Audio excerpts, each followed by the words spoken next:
This is a film that is not preoccupied with holding its audience attention, but if you stick with it, it is immensely rewarding. So, is it worth the cinema ticket price? Essa é a pessoa. Eu quero buraco na boca. No teu caso, é o que eu mais quero resolver. Tem matador me procurando, é isso que você tá dizendo? Tem. Aquele é Armando. Não. O nome dele é Marcelo. Armando? Armando?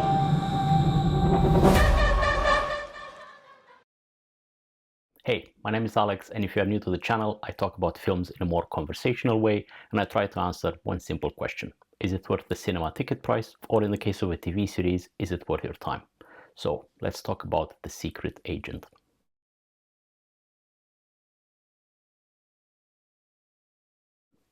As I mentioned in the beginning, this is not a film concerned with structure or with pleasing the audience. It has more important things to show you. And among those things is the brutal reality of life under the military authoritarian rule of 1970s Brazil. And it does that excellently, actually, through its characters. And chief among them is Armando, played by Wagner Moura, who is nominated for an Oscar for Best Actor this year. He goes by the name of Marcelo in the film, and I will explain why in a moment.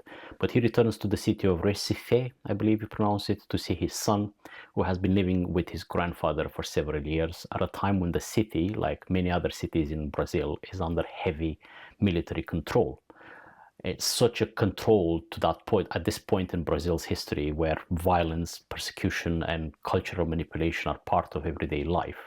And the regime understands culture, or looks at culture, as a battlefield. Persecution touches every aspect of society. Newspapers are censored, for example. Films and songs are banned or altered. Artists, this is a time when artists are exiled or mysteriously disappear, and even seemingly apolitical content is scrutinized for so-called subversive themes. So we step into this world through Armando, and around, I would say, 45 minutes into the film, we learn that he is a political dissident, hence why he goes under the cover name Marcelo. And he's on the run from a corrupt corporate CEO with deep government connections who wants him essentially eliminated permanently, physically. And Armando lives undercover in an area of the city where others like him are secretly housed, and they're just trying to maintain some sense of normal life. And we meet these other fascinating characters in this hidden community. Chief among them, I really liked Dona Sebastiana, who is an 80-year-old local matron that hosts them in this block of flats, but she just literally commands every scene she appears in. There is Claudia, a single mother who feels life has already passed her by. There are others who lived here long before the military takeover, and they just have accepted that they may never escape their situation. But what the film does brilliantly is not just show you this world, but make you feel it. You feel that quiet suffocation of living during this period. Yes, this is, besides the fact that it's tropical Brazil and then humidity is ever present, beyond that, there is a suffocating oppression in the air. On the streets, there is a constant look over your shoulder, watch what you say. It feels like almost like an industrial press slowly descending, making everybody and everyone around you more anxious and paranoid. And I will say this now, this is absolutely worth the ticket price. It is a masterpiece, and it's literally worth viewing multiple times, even if it's 2 hours and 40 minutes. Beyond the pressure our main characters experience while hiding, the villains here are also very well shaped. The final chase sequence, I believe, is one for the ages. There is a hired killer who reminded me of Anton from No Country for Old Men, and that is one of the most terrifying villains in cinema history, as we all know. Another surprising element is the brutality. Now, violence and death is a way of life under authoritarian rule, yet there are very few action sequences here. In fact, there is probably only one major one at the end.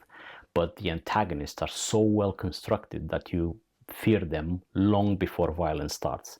And the film creates an ever-present subconscious dread that infects even the audience as you look at it. As you sit more with this film, the more you feel that anxiety creeping in. And in such a society, living in constant anxiety, paranoia is also never far away. And there is a scene mid through the runtime, about probably an hour and a half in, where the film takes narrative risks, to be honest, but that can shock you, but also impress you at the same time. I don't want to spoil anything, but the scene with the human hairy leg found inside a dead shark is both insane and deeply meaningful. It not only reflects that paranoia of the times, but symbolizes the destructive effects of living under an authoritarian regime. It's about 5 minutes probably, but it's a shocking sequence. And finally, obviously, the acting. Wagner Moura delivers excellence here, to be honest. Perfect performance.